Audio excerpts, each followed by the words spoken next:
दोस्तों जय भीम नमो बुद्धाय। आज मैं हूँ गाजियाबाद की एक बात करने के लिए आया हूँ और मेरे साथ हैं मनोज कुमार जी, जो दी बुद्धिस्ट सोसाइटी ऑफ इंडिया के दिल्ली प्रदेश के लीगल एडवाइज़र हैं।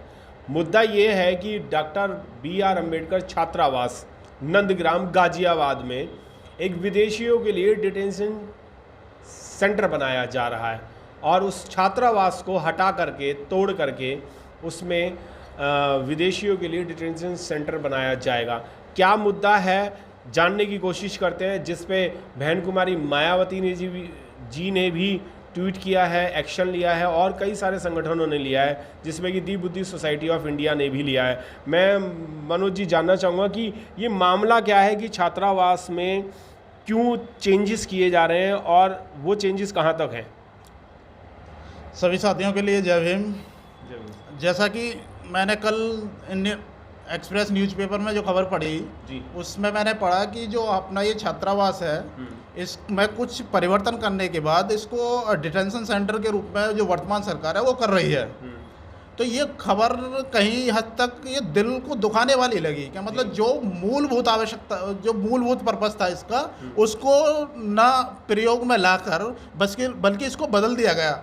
तो जब मैंने ये खबर पढ़ी, उधर बहन जी का ट्वीट पढ़ा मैंने, तो पढ़ने के बाद फिर आज सुबह जब मैंने वहाँ गया, छात्रावास जाने के बाद बच्चों से मिला और बच्चों ने फिर मेरे को और सारी समस्याओं से अवगत कराया। जैसे उसको डिटेंशन सेंटर में कन्वर्ट तो किया ही जा रहा है, उससे पहले उसको कोविड-19 के मरीजों को रखने के लिए आइसोलेशन सेंटर के रूप में कन्वर्ट किया जा रहा था। और उसके बाद मैंने जाकर देखा वहाँ लाइट की भी सुविधा नहीं है, वहाँ मैच चालू भी नहीं है और साथ के साथ वहाँ पे जो बिल्डिंग है उसकी भी वो एक लंबे समय से मरम्मत नहीं। और यहाँ तक कि कुछ छात्रों ने तो ये भी बताया है, जो महिला छात्रावास है उसमें लगभग 70% वहाँ से बेड गायब है, गद्दे गायब हैं और साथ के साथ पंखे गायब हैं और जो बड़ी स्ट्रीट लाइट लगी हुई थी वो भी सब गायब है, पानी पीने की सुविधा तक की भी नहीं है। तो जब वहाँ जाके देखा तो और नई घटनाओं से अवगत हुए, तो ये थोड़ा सा दिल दुखाने वाली घटना थी। तब फिर लेकिन उसी के साथ मुझे ये खबर मिली कि सरकार ने जो एक आदेश पारित किया था उसको वापस ले लिया, मतलब डिटेंशन सेंटर अब उस हॉस्टल को, हाँ, आज मॉर्निंग में वही न्यूज़ आई है। हाँ, तो अब उस छात्रावास को डिटेंशन सेंटर के रूप में परिवर्तित नहीं किया जाएगा। ये होता तो लेकिन इसके साथ फिर मुझे जब वहाँ की समस्या देखी तो उन समस्याओं के रिगार्डिंग फिर मैंने 2 RTI लगा के आया फिर मैं वहाँ, और फिर मैं एक जिलाधिकारी महोदय साहब के नाम से के लिए एक कंप्लेंट भी दे के आया कि यहाँ ये सुविधाएं बच्चों के लिए होनी चाहिए। ये ज़्यादातर चीज़ें जो हो रही हैं वो SC ST और माइनॉरिटीज़ के साथ हो रही हैं। ऐसा क्यों हो रहा है कि भारत में जो भी क्षेत्र हैं उसमें छात्रावास में या SC STओं के लिए जो भी छात्र हैं उनके या उनके बेरोज़गारी के लिए ये गवर्नमेंट इस तरीके की काम क्यों कर रही है? नहीं, इस तरीके का उनका सीधा उद्देश्य है, क्योंकि वो बोल भी चुके हैं कई बार और उनका ऐसा मानना भी और वो काम भी कर रहे हैं। उनका उद्देश्य है हिंदूवादी व्यवस्था को लागू करना। तो जब हिंदूवादी व्यवस्था लागू होगी तो वर्ण व्यवस्था लागू होगी और वर्ण व्यवस्था लागू होगी। देखो, पूरी दुनिया ने वर्ग व्यवस्था अपनाई, लेकिन भारत ने चतुराई के साथ वर्ण व्यवस्था अपनाई। जी ठीक, जब वर्ण व्यवस्था लागू होगी तो वर्ण व्यवस्था में सबसे अंतिम पायदान पर हम आते हैं, जो उनका उद्देश्य ये है आज भी कि हम उनके लिए गुलामी करें और उनके ही लिए हम अपने जीवन को समर्पित कर दें। अब उनके लिए ये बात बिल्कुल पच नहीं रही है कि हम उनके कहीं नहीं हद तक बराबर खड़े होने की कोशिश कर रहे हैं। तो वो कहीं ना कहीं हमारी रीढ़ की हड्डी को तोड़ने की कोशिश कर रहे हैं। पर 85% हम अगर इस चीज़ को माने, SC ST OBC और माइनॉरिटी को 85% मानते हैं, तो क्या 85% को भारत में गुलामी अगर दी जाएगी तो भारत का उद्धार कहाँ होगा? फिर कैसे होगा? नहीं, उद्धार तो बिल्कुल संभव है ही नहीं। 85% यदि गुलाम बन जाएंगे तो कैसे उद्धार संभव है? तो इनको भारत के, मेरा जहाँ तक मानना है, इनको भारत के उद्धार से कोई लेना देना नहीं है। इनको तो बस ये है कि हमारे ग्रंथों में ये लिखा हुआ है, हमारे वेदों में ये लिखा हुआ है और हमारे जो वेद हैं, उपनिषद हैं, सबसे पुरानी व्यवस्था को के लिए जाने जाते हैं, तो उसको लागू करना इनका उद्देश्य है। बस देखो, मेरा अपना ऐसा मानना है कि इन्होंने जो डिटेंशन सेंटर के रूप में उस महिला छात्रावास में कुछ परिवर्तन किया, तो कहीं ना कहीं मुझे ऐसा लगा कि हमारी तुलना ये शरणार्थियों से कर रहे हैं। या तो हमको शरणार्थी मान रहे हैं या शरणार्थियों को हमारे से तुलना करके ये बताना चाह रहे हैं कि ना तो शरणार्थी राष्ट्र प्रेमी और ना ही आप लोग इस राष्ट्र प्रेमी और ना ही आप लोग इस राष्ट्र के नागरिक। मेरा अपना ऐसा मानना है। अब मुझे नहीं पता ये जो छात्रावास को अब उसमें कन्वर्ट नहीं करने दे रहे हैं, ये निर्णय दिया किसने है? नहीं, ये निर्णय जो सरकार ने जो छात्रावास के लिए गृह मंत्रालय को सौंपा था, वही इनका खुद का अपना निर्णय इन्होंने कैंसिल कर दिया। अच्छा, खुद ने कैंसिल कर जी दिया। जी, जो समाज कल्याण विभाग को लिए अंडर में आता है ना छात्रावास, तो पुनः उसको समाज कल्याण विभाग को ही दे दिया। अच्छा जी। मैं एक चीज़ और जानना चाहूँगा कि माननीय प्रधानमंत्री जी का कल जन्मदिन था जी और पूरे भारत ने उसको बेरोजगार दिवस मनाया है। जी।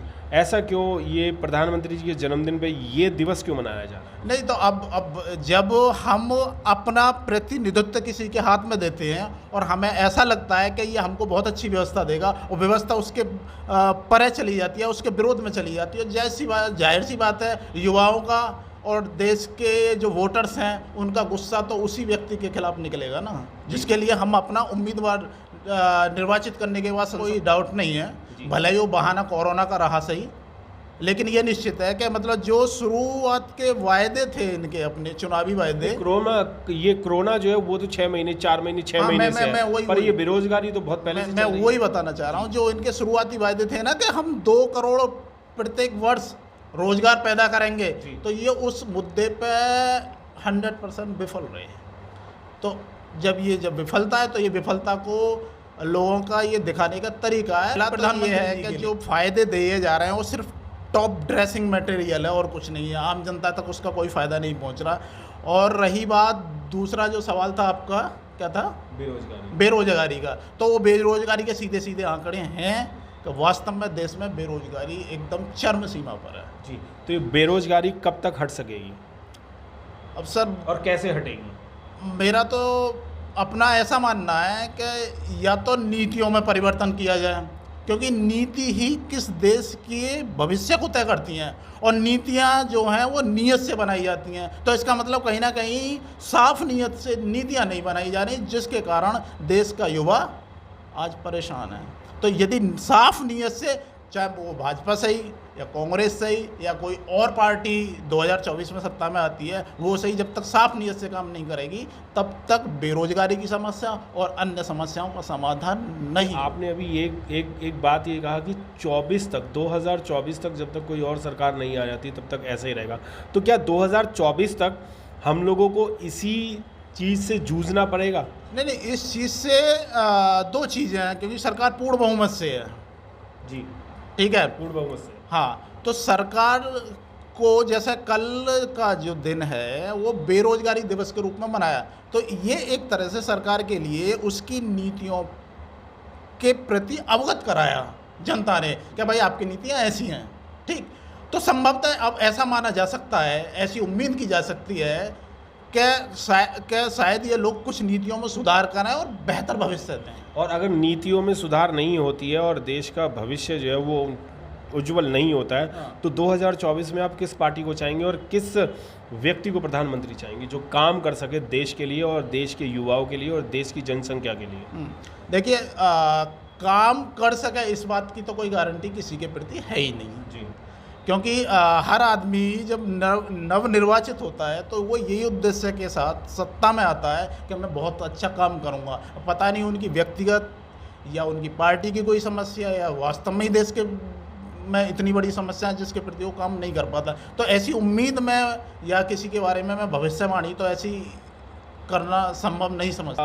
5-6 पार्टियां ऐसी हैं जो नेशनल पार्टियां हैं और कई सालों से, जब से देश आज़ाद हुआ है तब से या उसके 2-4-10 साल बाद से ये पार्टियां बनी हैं। तो क्या अभी तक वो अपने दिमाग को ये सेट नहीं कर पाए कि अगर हम प्रधानमंत्री बने तो देश का उद्धार हम ऐसे कर सकते हैं? नहीं, ऐसा नहीं है। जैसे क्षेत्रीय पार्टी में यदि हम बहुजन समाज पार्टी की बात करें तो उनका अपना विजन क्लियर है कि यदि हम सत्ता में आते हैं तो हम एक शब्द है वो है इक्वलिटी, कि हम समानता पर काम करेंगे, आर्थिक, सामाजिक, राजनीतिक या भले ही सांस्कृतिक किसी भी तरह की समानता हो उस पर काम करेंगे। ठीक है, तो पहला तो ये है कि ये पार्टियां यदि हम राष्ट्र पार्टियां तो हैं लेकिन अभी सत्ता के करीब, केंद्र की सत्ता के करीब की बात करें तो सिर्फ 2 ही पार्टियां खेल रही हैं अभी तक, आंख मिचोली खेल, कभी वो आ जाती है, कभी वो आ जाती है, कभी वो आ जाती है, बीजेपी आ जाती है, कांग्रेस, कभी कांग्रेस, कभी बीजेपी, कभी कांग्रेस। ठीक है, 1990 के दौर से पहले या 2000 तक जो एक अलायंस चलता था, अब ये पूर्ण बहुमत से आना शुरू होंगी, तो ये 2 ही कहीं ना कहीं खेल रही हैं। ठीक है, तो जैसे बसपा का विजन क्लियर है, तो ऐसा नहीं है, और पार्टियां भी राष्ट्र के लिए बहुत कुछ करना चाहती हैं, बशर्ते कि अभी तक उनके लिए मौका नहीं मिला। तो मौका अगर बीजेपी को मिला है कि वो भी अपने एक उद्देश्य में कि वो मनुस्मृति लागू करना चाहती है, जैसे मैंने सुना है, या हिंदू राष्ट्र बनाना चाहती है, तो ये भी उनका उद्देश्य है, उस उद्देश्य के लिए काम कर रहे हैं, तो क्या गलत कर रहे हैं वो? नहीं, जैसा उनका भी उद्देश्य है, जैसे आपने कहा कि बीएसपी का एक उद्देश्य रहेगा इस सेक्टर में, इस सेक्टर में, इस सेक्टर में, इस सेक्टर में, तो उन्होंने भी ये सेक्टर लिया हुआ है। देखो, जैसा भारतीय जनता पार्टी का जो कॉन्स्टिट्यूशन है वो मैंने पढ़ा है, तो उसमें ये लिखा हुआ है कि हम एंशियंट वैल्यूज़ के लिए लागू करेंगे देश में। तो एंशियंट वैल्यू का आधार क्या था? अब ये मेरा आपसे सवाल है जी। तो ये तो निश्चित है कि एंशियंट वैल्यू का जो आधार था वो मनुस्मृति थी।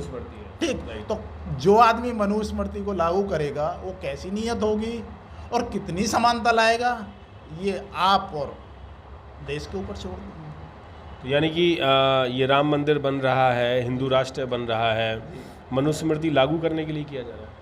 हाँ, कहीं ना कहीं तो मनुस्मृति में रूप से छुपा हुआ तो वही है। मनुस्मृति में पुरुष ही नहीं, उनको महिलाओं को भी बहुत ज़्यादा प्रॉब्लम होंगी।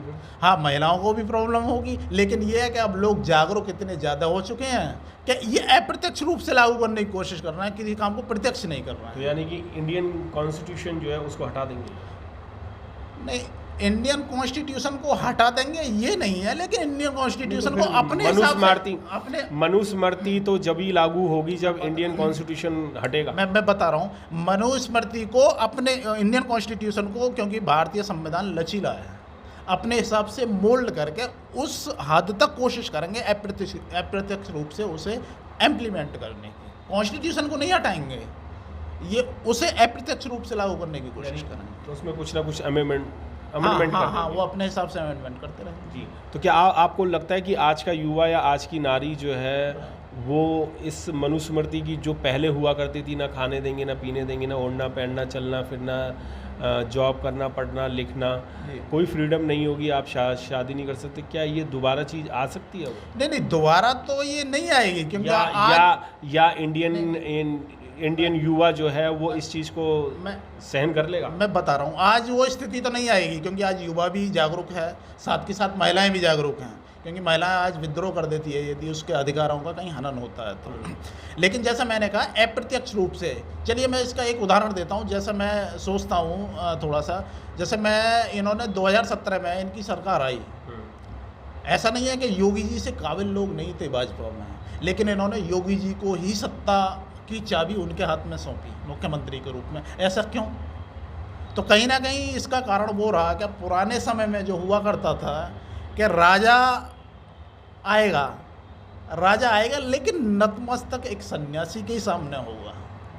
तो जो नतमस्तक होने वाली बात थी ना सन्यासी के सामने, तो जो 2000 साल पहले एक राजा होता था, सन्यासी के सामने नतमस्तक होता था और सन्यासी से शिक्षा भी लेता था, तो कहीं ना कहीं इन्होंने उस व्यवस्था को आज इम्प्लीमेंट करने की कोशिश की है 3000 साल बाद।